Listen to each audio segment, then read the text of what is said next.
इंद सद्वंदियाणं तिहुमणहित मधुर विशद वक्काणं अंतातीत गुणाणं नमो जिणाणं जिद भवाणं। हम सभी पंच अस्तिकाय संग्रह का अध्ययन कर रहे हैं और इसमें हम प्रथम अधिकार का वर्णन कर रहे हैं। प्रथम अधिकार का वर्णन करते हुए पिछले वीडियो में हमने गाथा 33 का अध्ययन किया था। उसका थोड़ा सा भाग रह गया था। उस भाग को, शेष भाग को आज हम पढ़ेंगे। गाथा पाठ करते हैं।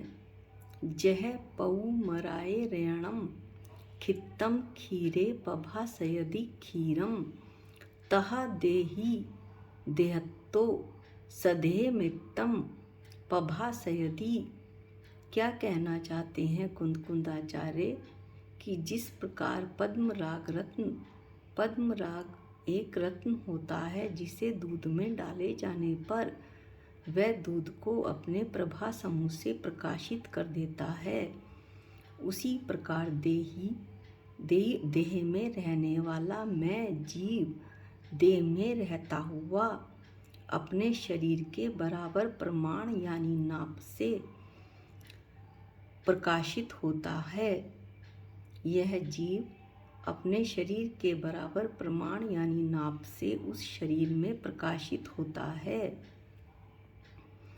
यहाँ पर जो हमने गाथा 27 में जीव के 9 विशेषण पढ़े थे, उसमें से एक विशेषण देह प्रमाणपना, जो देह प्रमाणपना पड़ा था, उसका कथन किया गया है। उसे दृष्टांत की सहायता से समझाया गया है। देह प्रमाणपना यानी जीव में अपने आत्मा के प्रदेशों को संकुचित और विस्तार करने की क्षमता होती है। यहाँ पर दृष्टांत आचार्य ने पद्मराग रत्न का लिया है। इसकी चर्चा हम पिछले वीडियो में बहुत अच्छे से कर चुके हैं। एक बार थोड़ा सा इसका पार्ट लेते हैं कि जैसे आधा भगोना दूध है, उसे गैस पर रखा, अग्नि के संयोग से उस दूध में उबाल आया, उसमें पद्मराग रत्न हमने पहले से डाला हुआ था। तो पद्मराग रत्न का जो प्रभा समूह है वो उस दूध के उफान के साथ साथ ही विस्तार को प्राप्त होता है।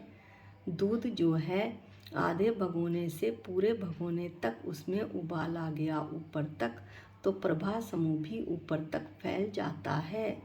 इस प्रकार दूध बैठ जाने पर जो उसका किरणों का समूह था पद्मराग रत्न का, वो प्रकाश भी बैठ जाता है। फिर से वापस जितना दूध बैठा, मान लो फिर से वो दूध में उबाल आकर बैठ गया, तो उसके ही बराबर उसका प्रकाश हो जाता है। किसका? पद्मराग रत्न का। उतने ही दूध को फिर से प्रकाशित करने लगता है।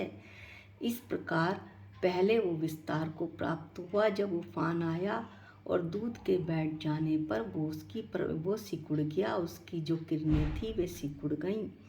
इसी प्रकार कोई मनुष्य है, वो विशिष्ट आहार लेने से जो शरीर को पुष्ट करने वाला ऐसा विशिष्ट आहार उसने लिया तो उसके शरीर फैल गया। शरीर के साथ साथ उसके जो जीव था उस मनुष्य का, वो भी फैल गए। और किसी वजह से उसे कोई रोग हो गया तो शरीर सूख गया, तो साथ साथ उसमें रहने वाले जीव के प्रदेश भी सिकुड़ गए, संकुचित हो गए। इस प्रकार पद्मराग रत्न का उदाहरण लेकर, दृष्टांत लेकर आचार्य ने संकोच विस्तार क्षमता को समझा दिया कि किस प्रकार जीव के जो प्रदेश होते हैं, आत्मा के प्रदेश, वो छोटी सी चींटी में भी व्याप्त हो जाते हैं और असंख्यात प्रदेशी यह जो आत्मा है वो हाथी के शरीर में भी फैल जाती है। समुद्रघात के समय केवली भगवान के आत्मा के प्रदेश पूरे लोक में फैल जाते हैं। इस प्रकार यहाँ पर देह प्रमाणपना आचार्य ने समझाया। अब इस टीका जो गाथा लिखी है इसका शेष भाग पढ़ते हैं। 3 लोक और 3 काल के समस्त द्रव्य गुण पर्यायों को एक समय में प्रकाशित करने में समर्थ ऐसे विशुद्ध दर्शन ज्ञान स्वभाव वाले चैतन्य चमत्कार मात्र शुद्ध जीव अस्थि काय से क्या कहना चाहते हैं आचार्य? इन 3 लाइनों में आचार्य ने जीव के शुद्ध स्वभाव ज्ञाता दृष्टा स्वभाव की चर्चा की है कि जो मैं जीव हूँ वो चैतन्य रूप हूँ। चेतनता मेरा स्वभाव है। वो दर्शन ज्ञान स्वभाव वाला है। कौन? मैं। निश्चय न से मैं दर्शन ज्ञान स्वभाव वाला हूँ। जानना और देखना ही मेरा काम है।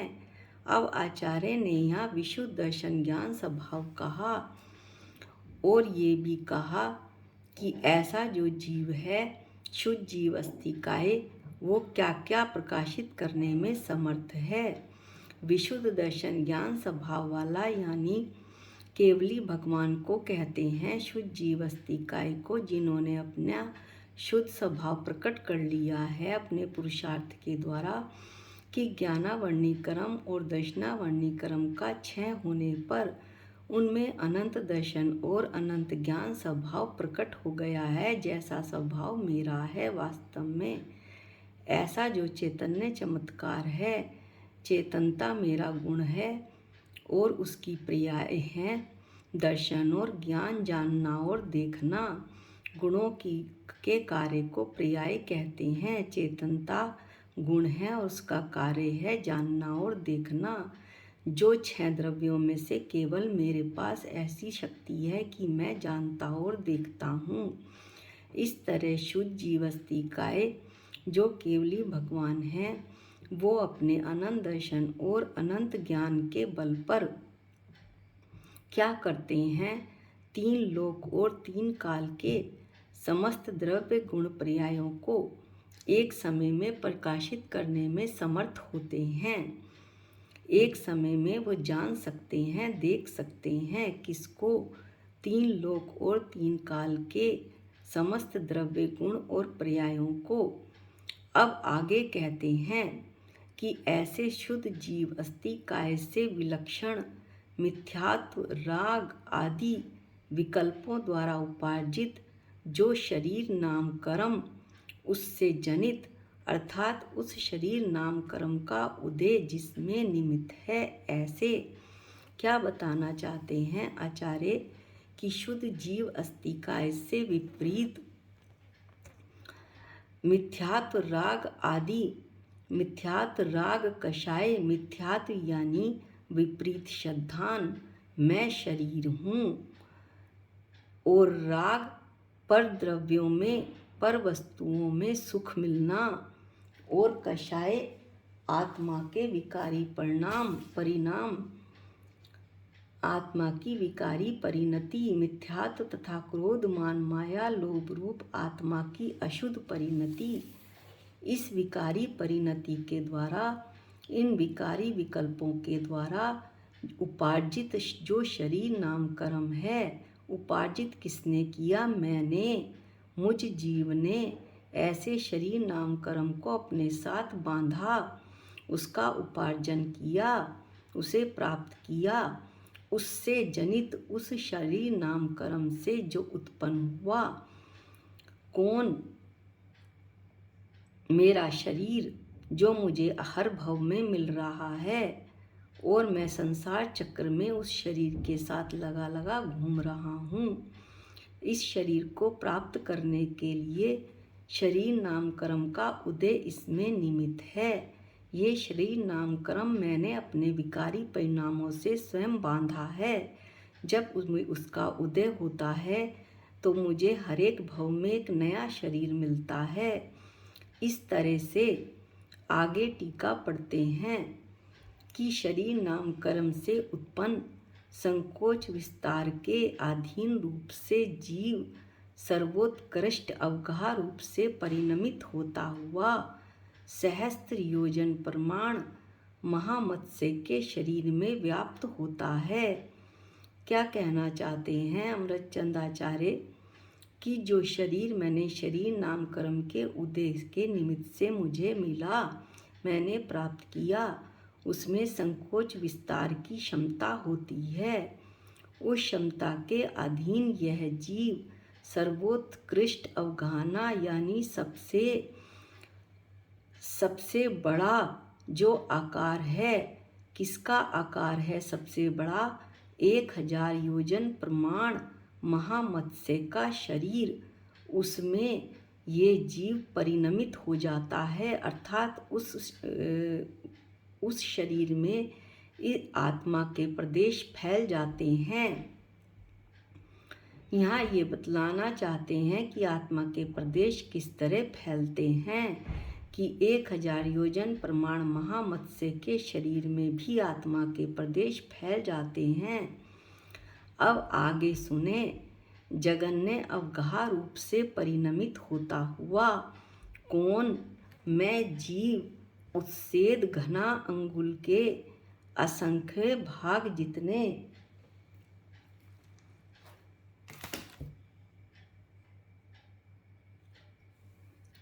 लब्धे पर्याप्त सूक्ष्म निगोद के शरीर में व्याप्त होता हूँ। ये तो सबसे बड़ी अवगाहना बता दी कि 1000 योजन प्रमाण महामत्स्य का शरीर सबसे बड़ी अवगाहना है, जो सबसे बड़ा स्थान मेरा जीव घेर सकता है, सबसे बड़ा शरीर। अब सबसे सूक्ष्म अवगाहना आचार्य बता रहे हैं कि उत्सेत घना अंगुल का संख्यात्मा भाग। उत्सेत घना अंगुल क्या होता है? शास्त्र में आया है तो हम पढ़ लेते हैं। उत्सेत घना अंगुल होता है चारों गति के जीवों के शरीरों की ऊंचाई, देवों के निवास स्थान, नगर आदि और आकृतिम जिन्नालों की प्रतिमाओं की ऊंचाई इस उत्सेत घनांगुल से नापी जाती है। अर्थात ये नापने का पैमाना टाइप होता है। इसका जो असंख्यात्मा भाग है वो सूक्ष्म निगोद का शरीर होता है, जिसकी लब्धि पूरी नहीं हुई है, लब्धि अपर्याप्त है। वो ऐसे शरीर में भी आत्मा के प्रदेश फैल जाते, आत्मा के प्रदेश व्याप्त हो जाते हैं यानी आ जाते हैं ऐसे सूक्ष्म निगोद में। कहाँ तो वो 1000 योजन प्रमाण महामत्स्य के शरीर में भी फैल जाता है, कहाँ ऐसे सूक्ष्म निगोद के शरीर में भी उसके आत्मा के प्रदेश संकुचित होकर आ जाते हैं। इस तरह संकोच विस्तार की क्षमता बताई और मध्यम अवगाह रूप से परिणमित होता हुआ, मध्यम अवगाह रूप से परिणमित होता हुआ यानी मध्यम आकार रूप परिणमित होता हुआ ऐसा कोई शरीर मिले जो मध्यम शरीर हो, तो उस शरीर में भी उस आकार रूप ये जीव व्याप्त हो जाता है। इस तरह हमने गाथा 33 में ध्येय प्रमाणपना संकोच विस्तार की क्षमता जो जीव में है वो पढ़ी। अब अगले वीडियो में हम गाथा 34 पढ़ेंगे। आज के लिए इतना ही। निज निधि निज में बताई ये अनंत उपकार है, इसके लिए जिन वाणी माँ को वंदनानंत बार है, वंदनानंत बार है। सबको जय जिनेंद्र।